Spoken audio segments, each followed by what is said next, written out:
आपका नाम क्या है? शिमला। आपके कितने बच्चे हैं? 4 बच्चे हैं। आपको कोर्ट क्यों आना पड़ा? सर, घर वालों ने, मेरे ससुर वालों ने मुझे बहुत परेशान कर रखा था। मेरे जो हस्बैंड थे वे मेरे जेठों ने मार दिया था। 2011 में उन्होंने चोट मारी थी और 2012 में वे एक्सपायर हो गए थे। उनका पंथ हॉस्पिटल में इलाज चल रहा था। तो मैडम उनके दो ऑपरेशन हुए थे। तो दूसरे ऑपरेशन पे उनकी डेथ हो गई थी। तो मैडम उन्होंने मेरा बिजली पानी कनेक्शन, सास ससुर ने, जेठों ने, सब ने काट दिया था मेरा कनेक्शन। तो मैडम मैं बहुत परेशान हो रही जब से। मुझे फिर बताया कि आप ना कोर्ट जाओ, कड़कड़डूमा कोर्ट में DLS से, वहाँ आपकी हेल्प होगी। तो मैडम मेरा ना कई साल से ये बिजली का केस चला हुआ था। ऐसे ही मैं अंधेरे में रहती थी। शाम को खाना खा लेते हम 5 बजे 6 बजे।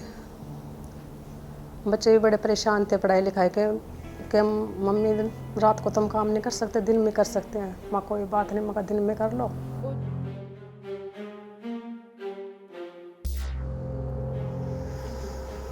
मैं कोर्ट में जाकर पूरी हेल्प होगी यहाँ पर। तो मैं फिर DLS से कोर्ट आई। तो मैंने जज साहब से रिक्वेस्ट करी। तो जज साहब ने मुझे मैडम को वकील दी। तो मैडम ने मेरी पहली तारीख पे मेरा मीटर लगा दिया। तो मैडम मुझे मेरे ससुराल बहुत परेशान करते हैं। जब ये केस शिमला का मुझे 2019 में मार्क हुआ, तभी क्लाइंट पहली बार मेरे पास आई और ये अपनी सारी उम्मीद खो चुकी थी। उसे लगता था, उसका केस पिछले 4 साल से सिविल कोर्ट में पेंडिंग था। बिजली का मीटर लगवाने का ये केस था। पिछले 4 साल से उसके घर में बिजली का मीटर नहीं लग पाया था और कोर्ट में केस पेंडिंग था। इस वजह से वो हर बार कोर्ट के धक्के खा के वापस चल जाती थी और उसे लगता था कि शायद बिजली लग ही ना पाए। और जब वो मेरे पास आई तो उसने मुझे बताया और मैंने उसकी फ़ाइल भी देखी। मुझे पता चला पिछले 7 साल से वो ये लड़ाई लड़ रही है, पहले अपने लेवल पर और फिर कोर्ट में। इस विधवा औरत के अपने ससुराल वालों ने इसकी बिजली काट दी। वो इसलिए काट दी ताकि ये अपने 4 बच्चों को लेके ये घर छोड़ के चली जाए और इस घर का कब्ज़ा उनको मिल जाए।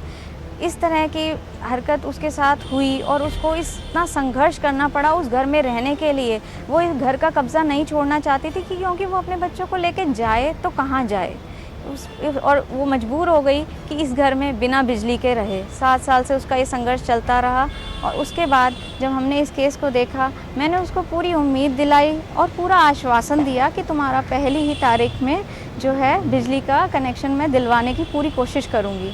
माननीय जज साहब ने इस चीज़ को नोटिस किया और उसी दिन उसके घर में बिजली लगाए जाने का निर्देश BSES को भी दिया और अपोजिट पार्टी में उसके ससुराल वाले भी थे, उनको भी कहा कि इसमें रुकावट वो ना लाएं।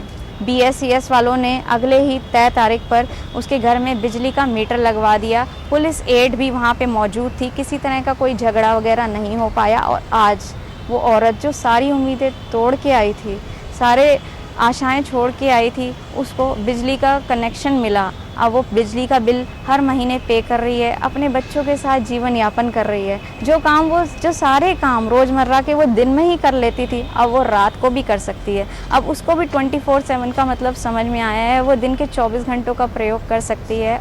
मैडम मेरा मीटर लग गया बिजली का। मैं बहुत खुश हूँ। अब थोड़ा शांति है मुझे कि हाँ मेरा कुछ काम हो रहा है।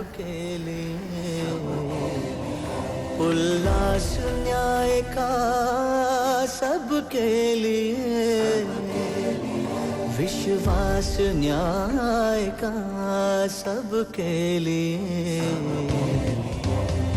अपने इस हिंदुस्तान